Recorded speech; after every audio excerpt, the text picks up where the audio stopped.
we're not looking, quote unquote, for the showcase guy. We're looking for a kid that's going to come in and give us everything he's got and is open to develop. How's it going, guys? We're here at Mott Community College. We're here with Muskegon head coach Nate Glant. We're doing a little matchup here over at Mott where Muskegon is playing Mott. We just got done doing a showcase where we did video and stats for them before. Thanks for being here, Coach. Thanks for having me. Bringing the guys out. Yeah. Appreciate you being out here. Our guys were excited about this thing. We're looking forward to it all fall. Definitely. Just wanted to ask you a couple questions. So we'll start out with this. What makes Muskegon special? What's your selling point to these guys that are watching? They're looking to play junior college baseball. What makes you guys stand out? To be honest, it's a little bit of a tough question because there's so many great junior colleges here in the state of Michigan. I think it's one of the ones that when people think about Midwest junior college baseball, they think of the Wabash Valleys, the John A. Logans, the D1 junior colleges. Yeah. And here in this state, I mean, you got the Motts, you got the Lansings, you got the Kellogg's, you got the K-Valleys. The thing I guess that I would say sets us apart is we're really looking for that kid that's flying under the radar. You know, I think in today's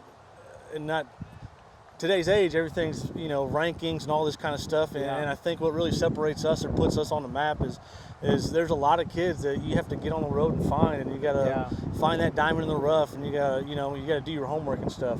And so for us, I mean, for instance, this year we got 19 freshmen right now on a 26-man roster, and a lot of these guys are guys that they're not sexy, they weren't highly recruited, they weren't anything. They're kids that have a chip on their shoulder, and they want to prove that, hey, there's a lot more left in the tank for me. There's a lot of development for me, and at least for me, that's what I think separates Muskegon from maybe some other schools. Is we're not looking, quote unquote, for the showcase guy or the guy that's sexy. We're looking for a kid that's going to come in and give us everything he's got and is open to develop. So. Yeah, I mean, you've definitely got some guys here who can play today. We've been watching guys make plays all over the field. Some guys swinging the bat real well. And for the fall, that's where you're still focused on development. I mean, and you're talking about having that many freshmen. It's impressive how much they've been able to contribute against guys that are, their age and older. 100%. I mean, in this day and age, I mean, with the COVID and the NCAA making their 40-man roster ruling now, to have a roster spot at the collegiate level, whether it's junior college or wherever, it's no longer it's an opportunity. You know what I mean? It's no longer a God-given right, or hey, we need you. There's just so many kids out there looking for a place to play, and so for us, I mean, that's one thing. Last year, this being my my first full year, we had a lot of kids that came in and did that. We hit 380 as a team. We ended up being number one in the nation last year, and so you kind of get spoiled a little bit. Yeah. And so having all these freshmen, it definitely makes you coach outside the box a little bit and kind of make sure you know what you're doing. And I like it. I like it a lot. So definitely. What piece of advice do you have to these guys that are high school guys who are watching right now? How do they get a hold of you? How do they get themselves out there? I guess for me, my school email is nate.glant@muskegoncc.edu. Obviously, if you go to our webpage or something like that. Yeah. The one thing that I think is awesome about this technology generation is you have this access to the phone. You know what I mean? You can get yourself out there a little bit without really needing the help. Where before, you know what I mean? You had guys kind of hitting the road, seeing kids here and there. The only thing I can give, I guess, advice. I mean, who am I to give advice? But high school kids, like, if college baseball is what you want to do, the junior college route's a great route for guys. You get 2 years of experience. You're going to play your freshman year. I mean, again, here we go. Not to just use our program as an example. I know Roger there at Mott, they had some freshmen playing. I mean, that's something that's invaluable. It's one of those things. How do you get experience without getting experience? Yeah. Well, you got to get experience. And so junior college, you get to go somewhere. You get to play for 2 years. You get experience. You get bigger. You get stronger. You get to see on the academic side as well as, hey, do I actually want to go to college for 4 years? Is a bachelor's degree you get to find out if you love baseball or you like baseball, which I think is a great thing about the junior college route. And then, two, you get to reopen your recruiting. I mean, I tell our guys all the time, we have so many guys that they didn't get to go to the schools, they didn't have the schools they wanted talking to them. When you go to junior college, 2 years, you got to reopen that recruiting again. You know? So maybe you have some mid-majors that you're talking to, but they didn't have any offers. Now all of a sudden you got bigger, you got stronger, you developed, and now it's a different ball game. So I think the strength and conditioning aspect is really big. I think just getting acclimated into college. Obviously, I coached at Wayne State, and you would always see these guys coming in freshman year, and kind of like that first semester, they start getting that look in their face like, okay, this is different. 100%. This is really different. So, you see some guys, I think, really come out and prove themselves and grow. Maybe you were a little undersized, or maybe you had a couple things you had to work on. This is where you go to get that work in and then get to where you want to go at the end. So 100%. I couldn't agree with you more. I Yeah. mean, especially when you just said the strength and conditioning. That's one thing we talk about all the time. The weight room is kind of the truth teller. You know what I mean? Like, you're really not going to develop too much unless you go in there and you actually give it everything you have. I guess, Definitely. especially when you're this young, that's where you see guys that come in their freshman year again. You're undersized, and then all of a sudden, your sophomore fall season, you go, this kid, who's this, who's this kid?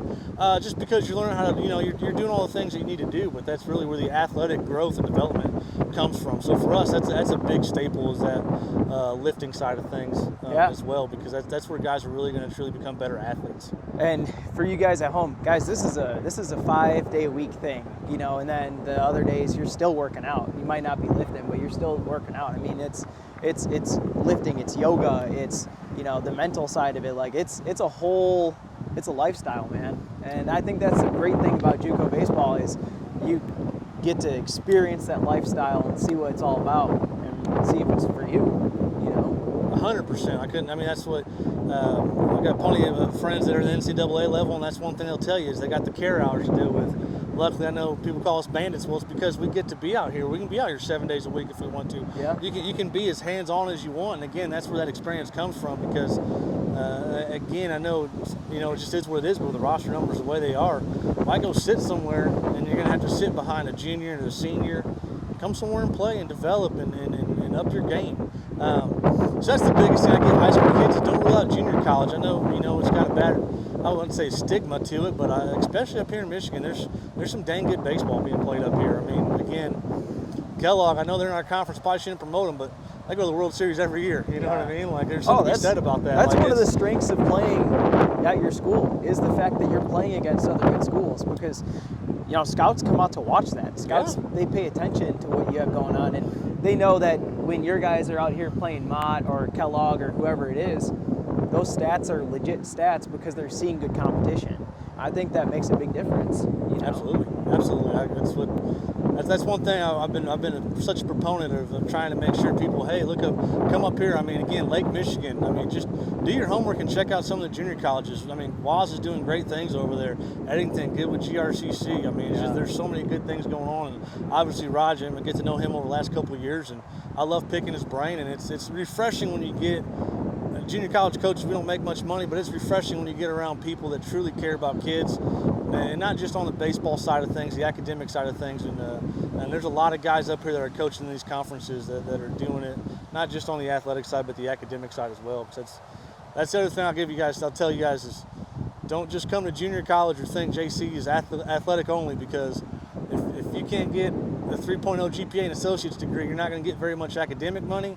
And if you don't get very much academic money, you're not going to get much athletic money. That's one thing I tell our guys all the time, is the big money's in the academics. The schools have so much money they're willing to dish out on the academic side, whereas on the athletic side, you're looking 2%, 4%, 6%, 8% is a big offer, and it's a drop in the bucket when you look at some of these tuitions. And when you can get $22,000 paid for academically just because you're a strong kid that did all the schoolwork and stuff, that's invaluable right there. So that's the other thing. It goes hand in hand. You want to go on the next level. If you're a kid that's not getting it done in the classroom, there's not too many schools that are going to say, well, I don't want to take this kid when this kid gets it done in the classroom and he's the same kind of player. Like, we'll take this kid instead.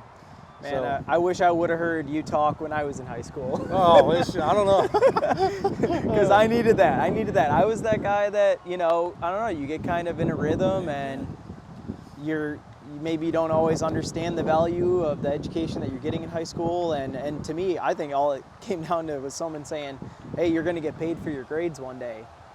If I heard that, I probably would have tried a lot harder in high school, but understanding that now, I think that's a big thing, and that's why we're doing this. So you guys can hear this, and maybe you're going into your freshman year. Your freshman year sets the tone. 100%. Definitely. I mean, you kind of hit on the head there a little bit. That freshman fall semester is probably the toughest thing. I mean, you got to find a way to juggle class, juggle strength and conditioning, juggle practice, get my homework done. Because, I mean, again, like, if you're not doing your schoolwork, it doesn't matter how good you are. You're not going to be eligible anyway. So you're kind of what you hit the nail on the head right there. And so, yeah. Man, we appreciate you having us out here. We're excited to build these player profiles for you guys. Hopefully, do our part to help you out, get them recruited. I know you're doing a lot on your end as well, and just look forward to seeing what you guys end up doing this year. No, thank you. And again, I appreciate you guys coming out. I like everything you guys are doing it, and you guys are doing things the right way, and especially in this day and age, it's refreshing to see guys not have to sit there and get out a second mortgage to get their kid exposed. So I appreciate you guys being out here. Appreciate it, man. So thanks.